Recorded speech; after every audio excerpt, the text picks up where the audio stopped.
The landmark case of Bandhwa Mukti Morcha vs. Union of India, 19843, SC 161, is a watershed moment in Indian jurisprudence.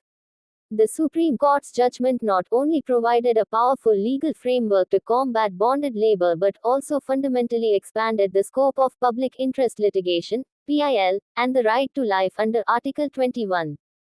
Facts of the case. The case began with a letter written by the non-governmental organization Bandhwa Mukti Morcha, Bonded Labor Liberation Front, to a Supreme Court judge, Justice P.N. Bhagwati. The letter brought to light the plight of a large number of bonded laborers working in inhuman and intolerable conditions in stone quarries in Faridabad, Haryana.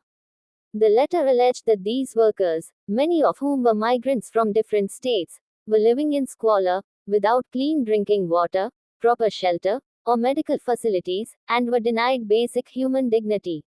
They were also being subjected to forced labor and physical torture. The court, treating the letter as a writ petition under Article 32 of the Constitution, demonstrated its epistolary jurisdiction and appointed a commission to investigate the allegations. The commission's report confirmed the horrific conditions and violations of the workers' fundamental rights. Legal provisions and issues. The case addressed several critical legal and constitutional issues.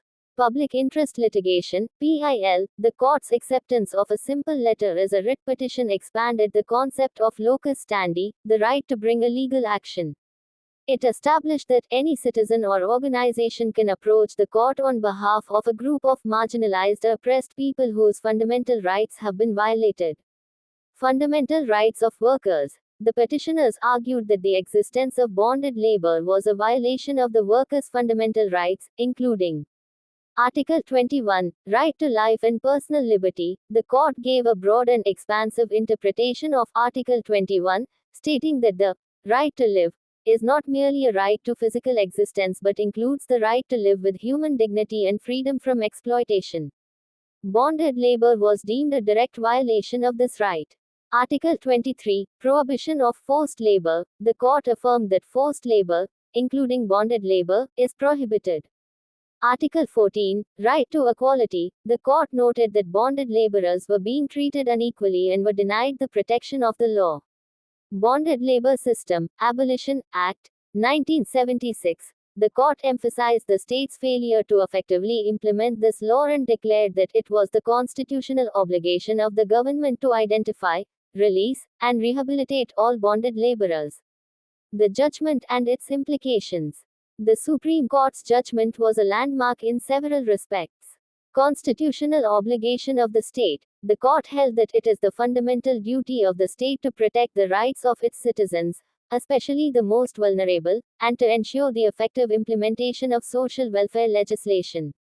Any failure to do so would be a violation of Article 21.